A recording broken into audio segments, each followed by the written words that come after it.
家好，欢迎来到 Learn Chinese on the Go。今天我们来聊一聊天气，会下雨吗？小美，你今天出门带伞了吗？哎呀，大明，你猜我遇到了什么？遇到什么事了？快说说看。早上我闻到一股很特别的味道。味道？什么味道？我没闻到。就是那种下雨前的土腥味儿。下雨？现在天空很蓝很亮啊。可是我的鼻子告诉我要下雨了。哈哈，你鼻子是天气预报站吗？你有没有过这种感觉呢？很神奇。我好像没这么灵敏的鼻子。真的吗？我觉得很多人都有。我通常是看天空，看云彩。看云彩怎么说？什么样的云会下雨？比如那种厚厚的乌云。乌云，我知道，看起来很吓人。对，乌云密布，可能就有大雨。那如果只是阴天呢？会下雨吗？阴天不一定，可能只是多云。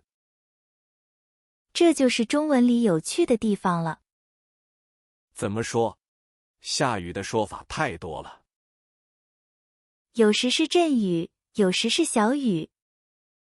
还有毛毛雨和瓢泼大雨。哇，瓢泼大雨听起来好厉害。就是下得特别大的雨，像倒水。我就喜欢听这种形容词，很生动。对呀，光听声音就能想象出来。你一般怎么知道会不会下雨呢？除了看天，我还会看树叶。看树叶？这是什么新的方法？对，如果树叶开始打卷了。打卷儿？叶子会自己卷起来？有些植物对湿度很敏感的。哦，是这样啊，真是长知识了。所以说，观察生活很有趣。是啊，不只是看手机天气预报。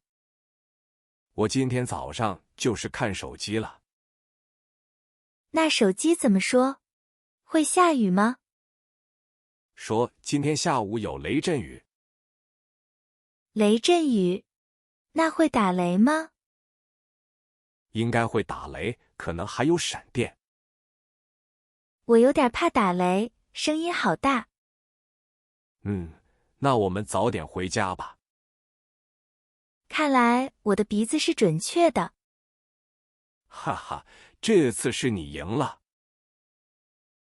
以后我就是你的天气预报员。好啊，那以后就看你的鼻子了。不过，出门还是要记得带伞哦。好的，听你的，小美。希望雨不要下得太大。希望雨不要下得太大。是啊，不然回家会有点麻烦。我就怕那种突然的倾盆大雨。上次我就被淋透了。对，那种感觉真不好受。我记得那天鞋子全湿了。哎呀，湿鞋子最难受了。没办法，只能光脚走路。哈哈，你那时候肯定很搞笑。路上的人都看着我笑呢。那你后来有没有感冒呢？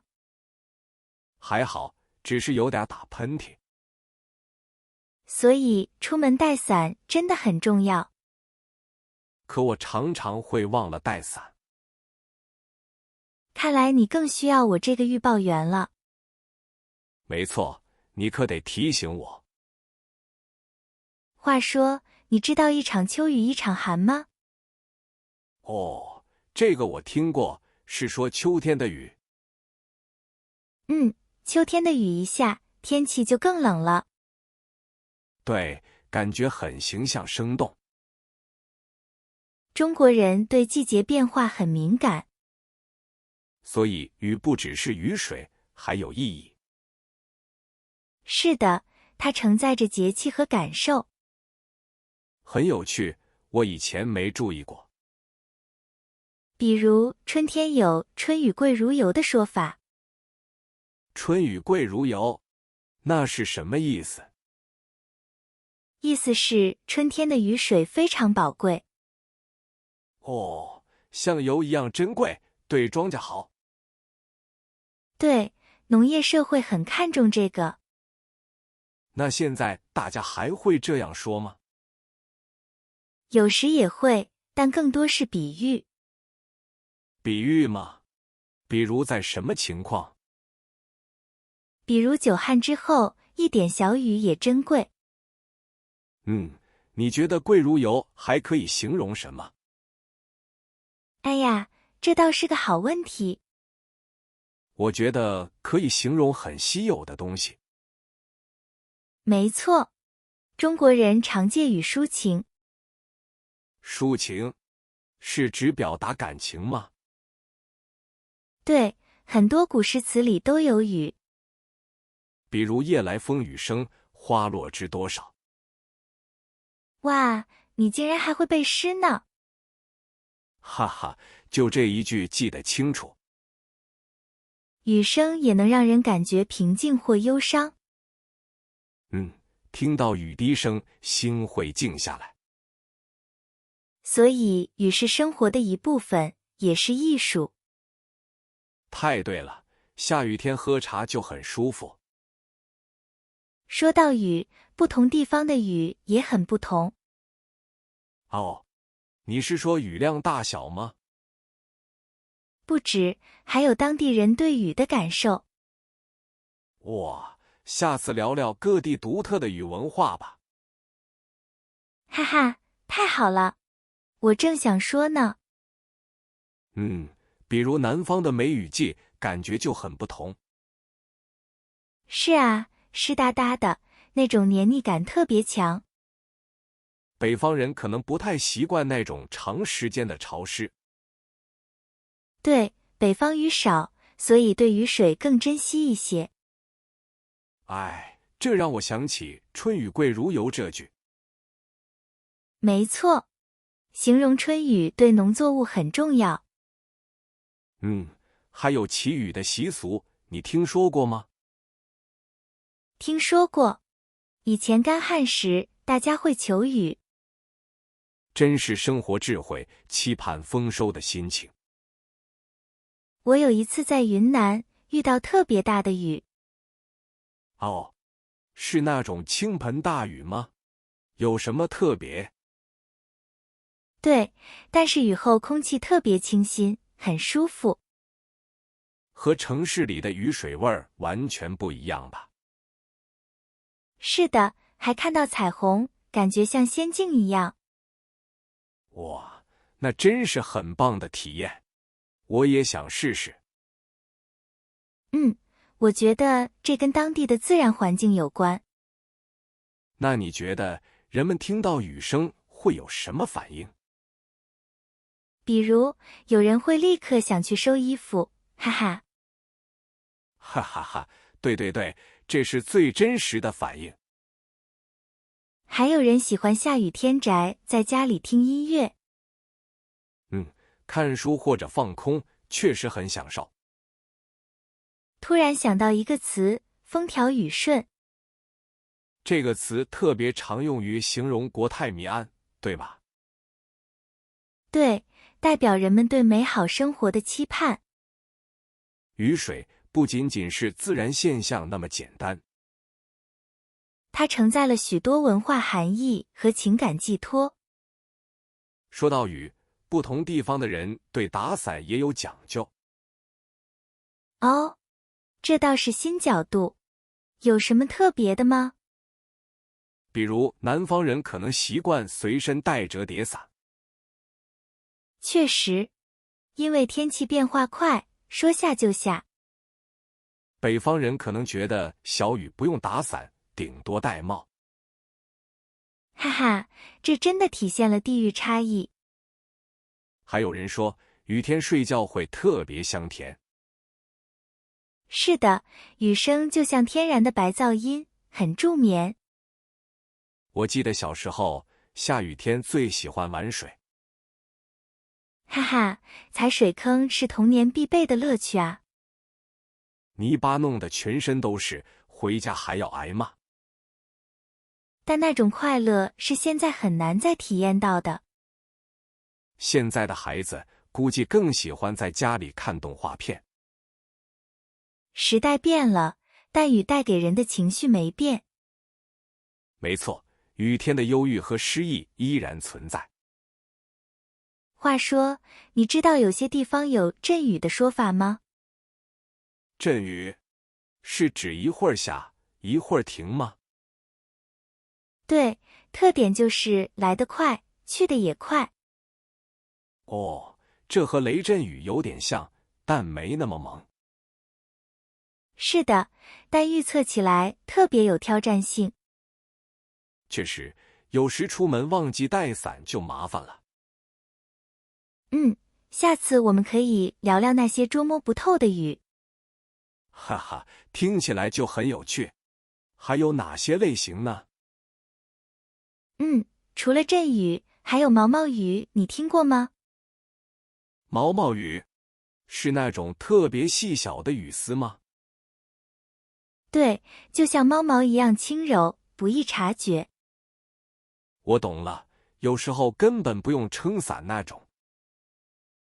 没错，江南多是这种，带着诗意绵绵。和暴雨比起来，它温柔太多了。是啊，所以才有细雨蒙蒙的说法。听起来就很美，有种朦胧的美感。我记得有次在西湖边遇到了毛毛雨。哇，那画面感就更强了，很浪漫。那种感觉就叫烟雨江南吧。还有一种及时雨，这词很积极。哈哈，对，农民最喜欢这种雨了。不仅是下雨，帮助也常被叫做及时雨。比如你急需帮助时，朋友伸出援手。真是恰到好处的帮助，很温暖。还有一个比较文学的词叫泪雨。泪雨是指雨下的像眼泪一样吗？是的，常用来形容悲伤时的场景。比如送别时，天空也下起了泪雨。很多古诗词里都有这种意象。汉字对情感的表达真是太丰富了。不过说到雨，你有没有发现？发现什么？关于雨的日常现象吗？有些地方下雨天菜会涨价。真的吗？我倒是没太注意过这个。因为运输不便，成本自然就高了。哦，难怪下雨天外卖也送得慢。是啊，雨水影响着我们生活的方方面面。你觉得哪种雨名最能代表你的心情呢？我啊，也许是毛毛雨吧，安静。我选及时雨，总希望有好运到来。说到雨，北方有句俗语叫久旱逢甘霖。这句俗语是什么意思呢？我没听过。指长时间干旱后，终于等来了雨水。不仅是雨水，也代表希望和转机吧。对，就像困境中得到帮助，很解渴。这种表达真的很有画面感和力量。不同季节的雨，名称和感觉也不同。哦，比如春雨和秋雨就完全不同。春雨贵如油，滋润万物，充满生机。而秋雨就比较凉，带着点萧瑟感。甚至有一场秋雨一场寒的说法。每个名字都承载着独特的情绪呢。说到这，我突然想到更难预测的。更难预测的，是指台风带来的雨吗？不完全是，是那些只影响特定区域的。哇，听起来有点神秘，具体是哪种？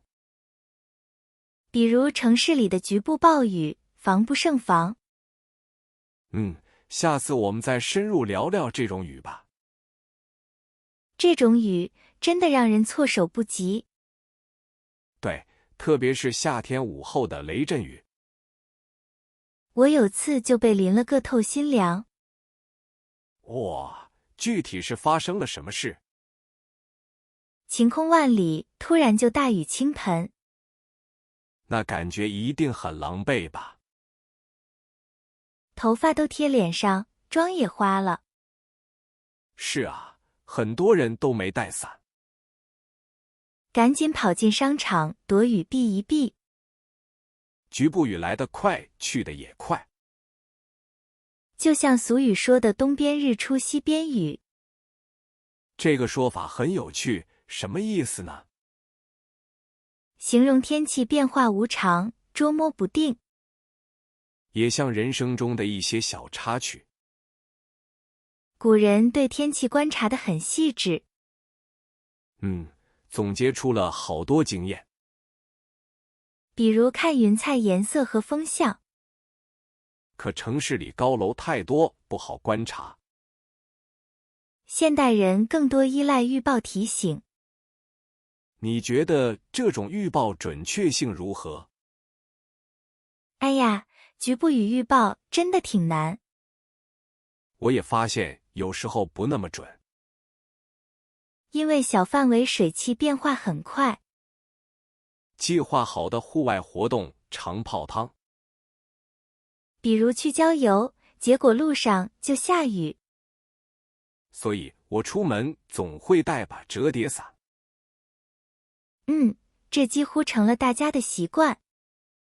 很多人包里都有，以防万一。还有那种反向折叠伞，好方便。哇，那个设计真巧妙实用。雨水也考验人们的应变能力。是啊，生活处处是挑战呢。有些地方认为下雨是财气。真的吗？为什么会有这种说法？雨水滋养土地，带来丰收。看来古人的智慧很深远啊。现代也象征生意兴隆发展。很多诗词歌赋也描绘雨景。比如戴望舒的雨巷，很美。那个意境特别有江南韵味。但暴雨又让人觉得有点不安。确实，防洪排涝也很重要。尤其城市排水系统压力很大。极端天气好像越来越常见了。是啊，预测起来更复杂了。那我们下次聊聊气候变化吧。哇，那是一个更大的话题。怎么应对全球变暖的挑战？这个思考起来还挺有意思的。是啊，也和每个人都相关。是啊，和我们生活息息相关。气候变化真的让人担忧呢。是啊，比如极端高温和干旱。还有一些地方暴雨特别多。这对农业生产影响很大。是的，农作物收成就不稳定。人们也要更关注环境了。保护地球是我们共同责任。看来我们得从身边小事做起。比如节约用水用电等等。这些都是很实际的行动。对个人来说也是一种生活方式。我们的生活方式确实很重要。小小的改变也能带来影响。是啊，积少成多，力量就大了。不然以后下雨都很难预测了。哈哈，预测天气真的不容易。但我们还是会关注天气预报，毕竟关系到出门穿什么衣服。对，还有带不带伞的问题。今天我们聊了很多关于雨，从诗词到生活，再到大自然，真是个充满智慧的话题啊。是的，雨水文化很丰富，感受到了不同视角下的雨。雨有温柔，也有凶猛的一面。确实，它影响着我们情绪，也会影响着我们的日常生活。小雨淅沥让人心情很平静，大雨滂沱则让人有点紧张。古人对雨的观察也很细致，很多民间谚语都和雨相关。这些都是生活经验的积累。是啊，非常接地气，有智慧。每次聊到这些都很有收获。我也觉得非常有意思呢。不知不觉，时间过得真快。我们的节目也快结束了。今天聊雨，感触特别多。真是个值得深思的话题。是啊，雨水对我们太重要。我觉得雨不只是天气现象，它更是文化和情感的载体。那么，大家家乡的雨有什么特色？你和雨之间有什么故事呢？欢迎在评论区和我们分享哦。期待听到你们的独特见解。至于下期节目，不如我们聊聊节气。哈哈，那又是一个大事件。好的，我们下期节目再见啦。